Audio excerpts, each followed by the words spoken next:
साठी आलेले आणि सगळ्या जिल्हा परिषद आणि पंचायत समितीचा आरोग्याचा सर्व स्टाफ, पत्रकार बंधूंनो, हे मला वाटतं वडिलांच्या स्मरणात आपण हे 5वं शिबिर आपण आयोजित केलं. याच्या अगोदर 4 शिबिर झाली, हे 5वं शिबिर. ज्यावेळी हा प्रस्ताव माझ्याकडे आला की आपण हे असं शिबिर घेतो, पण एक नाव सुचवा. ज्यावेळी बाकीचं नाव सुचलं की आपले वडील त्यांच्या स्मरणात जर आपण हे शिबिर भरवलं तर आपल्याला पुढे वाटचाल चांगली मिळेल. त्या दृष्टिकोनातून जवळजवळ 78 साली माझे वडील वारले. ते कॅन्सर नव्हता.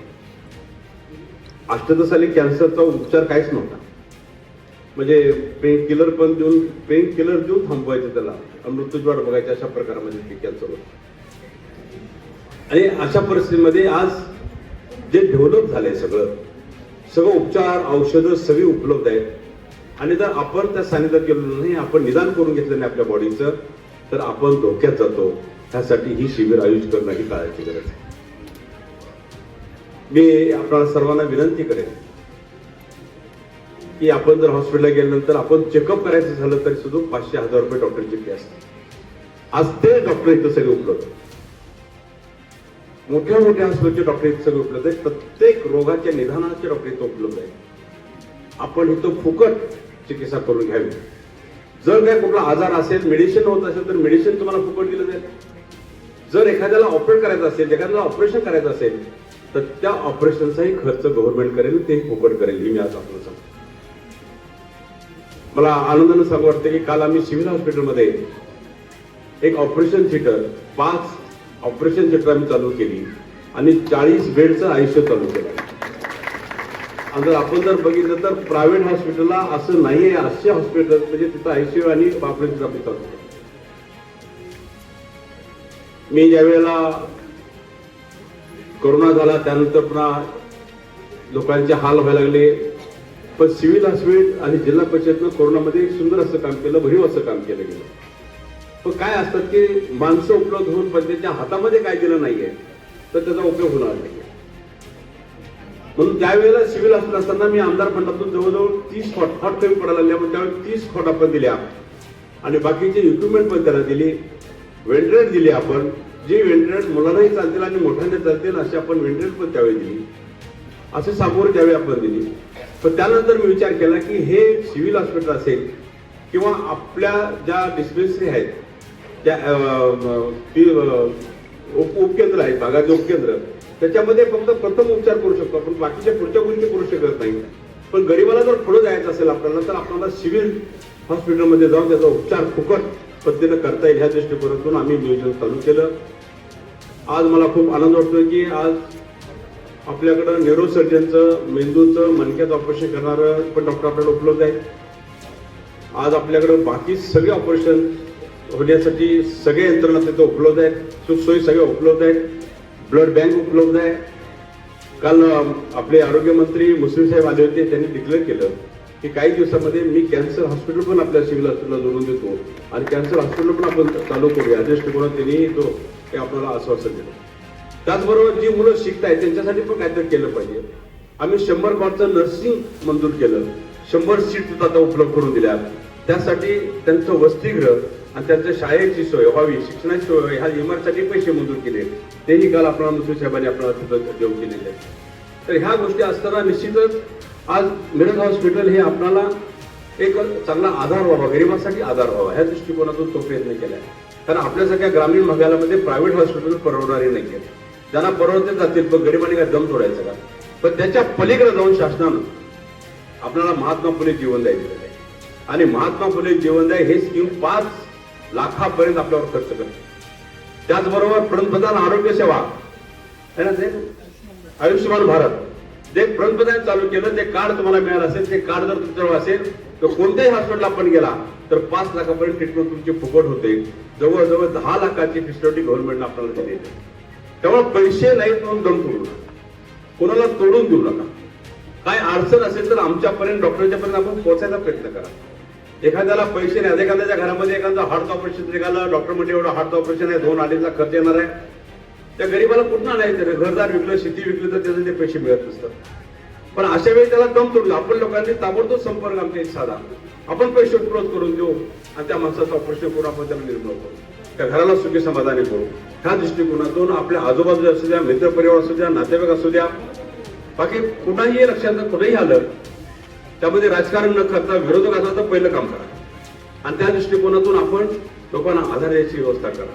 ह्या शिबिरामध्ये जे जे तपासण्या होतील, जे जे निदान होईल त्याची उपचारता, त्याचं फॉलो डॉक्टर वाघसाहेब आपली टीम घेणारच आहे. त्या दृष्टिकोनातून आपल्याला कोणत्या ऑपरेशनसाठी कुठं पाठवायचं आहे, कोणत्या ऑपरेशनसाठी कुठं पाठवायचं आहे आणि ते फुकट होईल, औषधं फुकट होईल, घेऊन गेलं जाईल, ऑपरेशन करून तंदुरुस्त करून सदृढ करून त्याला घरी परत पोहोचवायची व्यवस्था आज त्या शिबिराच्या माध्यमातून आपण करणार आहोत. काल एक आम्ही डिसिजन घेतली की सिव्हिल हॉस्पिटलमध्ये असताना काही लोक डॉक्टर चिठ्ठी देतात, सो फलाना फलाना औषध, तो काल आम्ही ते बंद करून टाकलं. तिथून पुढे डॉक्टरांनी कुठल्याही पेशंटसाठी बाहेरून औषध आणण्यासाठी आपण चिठ्ठी द्यायची नाही. जे काय करायचं आहे ते आपल्याला 30% पैसे दिले, त्या पैशातून ते औषध सगळी खरेदी करायची आणि त्या पेशंटचा इलाज करायचा. हे पण काल आम्ही क्लिअर केलं. म्हणजे मंत्री महोदय असे म्हणले की जर का चिठ्ठी मला जर मिळाली तर डीनवर कारवाई करेल. ह्या परिस्थितीनं आज आपल्याला एक सुखसोयी उपलब्ध करण्यासाठी सुसज्ज असं सिव्हिल हॉस्पिटल तयार केलं. सिव्हिल हॉस्पिटल करत असताना माध्यम जिल्हा परिषद आणि आपल्या प्राथमिक आरोग्य केंद्र ह्याच्या माध्यमातून आपण पुढे गेला तर सिव्हिल हॉस्पिटल आहे, तिथून जर काय प्रॉब्लेम असेल तर आम्हाला ताबडतोब भेटा. पण त्या पेशंटचे हाल झाले नाही पाहिजेत. मुंबई पुण्यासाठी जायचं असेल त्यासाठी पण आपली सेवा उपलब्ध आहे आणि त्या दृष्टिकोनातून आपण सर्वांनी तो प्रयत्न करायचा. आज मला माहिती आहे कर्मचारी इथं भरपूर आहेत, सेविका पण भरपूर आले तिथं. त्या पद्धतीने आपण सगळ्यांनी चेक करून घ्या. आपण तंदुरुस्त आहे तर आपली सेवा तंदुरुस्त आहे, जर आपण तंदुरुस्त झालं तर आपली सेवा तंदुरुस्त होणार नाही. त्या दृष्टिकोनातून आपण सर्वांनी आपली बॉडी चेकअप करून घ्या, काय आजार असेल ते बघून घ्या आणि निश्चित त्यावर उपचार करून काय होतंय कसं होतंय. कारण ग्रामीण भागात हे शिबिर घ्यायचं एक कारण आहे. आमचा शेतकरी अंग दुखायला लागलं, संध्याकाळी आला, जातो मेडिकल स्टोअरला, सांगतो मला अंग दुखायला लागलं, मला एक गोळी द्या. तो मेडिकलला त्याला गोळी देतो, तो गोळी खातो, ते पेन किलरची गोळी असते आणि ते खाल्ल्यानंतर सकाळी तो जरा फ्रेश होतो, परत तो कामाला जातो. पण का दुखतोय अंग हे ते इथं बॉडीमध्ये हा पोषण का दुखतोय हे तपासण्यासाठी कधी गेलाच नाही. मग शेवटची स्टेज येते त्यावेळी तो तपासायला धडपड करतो. त्यामुळे सगळ्यांनी आपली बॉडी चेक करून घेणं, तंदुरुस्त राहणं, आपल्यासाठी राहणं आहे, आपल्या कुटुंबासाठी राहणं आहे. ह्या दृष्टिकोनातून आपल्या कुटुंबासाठी आधार म्हणून आपण जर असाल तर आपली बॉडी तंदुरुस्त ठेवणं ही काळाची गरज आहे. ह्या पद्धतीने आज इथं आपण नियोजन केलेलं आहे. आज सगळी गोष्ट झाली की मगाशी डॉक्टरांनी सांगितलं की मागल्या वेळी मी पालकमंत्री होतो त्यावेळेला डीपीसीतून मी एक प्रयत्न केला की एक सिटी स्कॅन मशीन आणि एक MRI मशीन घ्यायची आणि ती लेटेस्ट घ्यायची. आपल्याकडे MRI मशीन होती ती दिवसाला 3 करायची, पण आता जी मशीन आपण घेतल्या दिवसाला 90 करते. अशी मशीन लेटेस्ट मशीन आपण घेतल्या आणि लेटेस्ट मशीन लावल्या.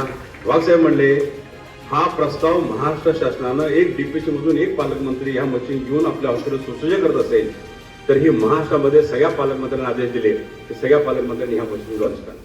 म्हणजे ह्या गोष्टी आहेत की आता सिटी स्कॅन मशीन आहे, हे मला वाटतं आता पण लावल्यापासून आपलं 9,000 लोकांची सिटी स्कॅन झाली, MRI झाली आणि त्याचा दर आहे बाहेर 12,000-14,000 पर्यंत आहे. MRIचा दर किती आहे?